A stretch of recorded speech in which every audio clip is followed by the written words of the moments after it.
Welcome back and good Sunday morning, everybody. Today is the final day of the Chicago Sports Spectacular. I actually went to a second day yesterday, and yesterday I didn't purchase anything that day. It was actually a sole autograph day. So it was a day where I did purchase tickets to be able to go see people to get autographs, and I wanted to share those with you shortly here.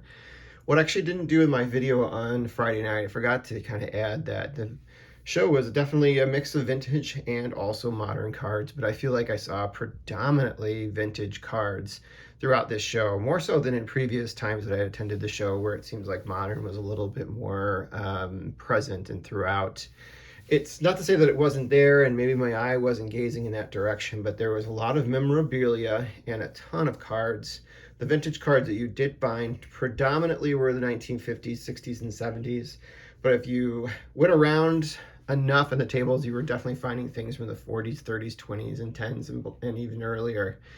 It was just a really kind of wonderful experience. There was a lot of variety to choose from graded to ungraded, to unopened, and to opened, if you will, dollar boxes, bargain boxes, everything you'd expect at a show. So I could say that this show didn't disappoint. The Saturday was much busier than the Friday. The autographs were a much busier section too, because some of the big names were there on the weekend. I'm not sure who they have coming on this Sunday, but I know Sammy Sosa, who's going to be there for a third straight day, is going to be signing again. So that's going to be a very popular one. But without further ado, I wanted to be able to share the autographs I got with you. So let's start with the autograph cards that I was able to get. So the first one we're going to do here. And I actually need to backfill my sets because I pulled these out of the sets to be able to get them signed. So I'm in the market for another Raleigh Finger rookie card because I pulled this one out and got him to sign it at the show. I mentioned to him when I actually got up to see him that I actually saw some of his personal collection when I was out in Las Vegas last February at the awesome card shop. This was before it was mentioned on Chasing Cardboard that he had a huge collection and was featured on there. So I was able to see a lot of his cards at the shop there. And he thought that was kind of cool, just kind of hearing that story. That's actually where he obviously lives too as well. So there you go, he got a Raleigh Fingers rookie card signed. So he has a really nice signature. I was really happy to see it. The next person I got was not a Hall of Famer, but definitely an MVP and maybe a guy that's borderline Hall of Fame. He was the 1978 MVP, so that's none other than the Cobra, Dave Parker. So I pulled this out of my 74 set to be able to get him to sign it.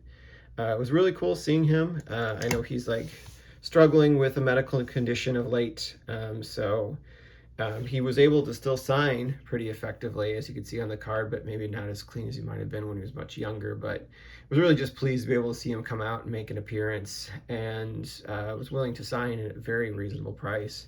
So I was just really happy to be able to obtain that card, and I hope he's able to make a good amount of money at this appearance, so he's able to kind of continue to care for his needs at this point.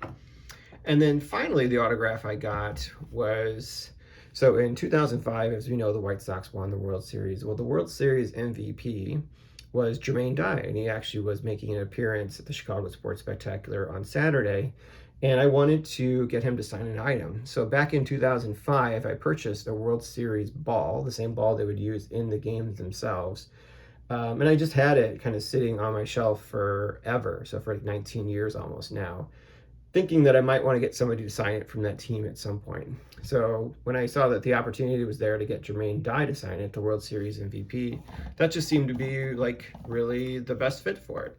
So here we go. Here is Jermaine Dye signature on a World Series ball from the 2005 World Series, one in which they swept the Houston Astros 4-0. Jermaine Dye was the MVP and drove in the only run in the 4th game. So I'm really thrilled to have this as part of the collection now. Now I just need to find a good place to be able to kind of display it so it doesn't get too much sunlight, and I don't want to see that signature fade over time.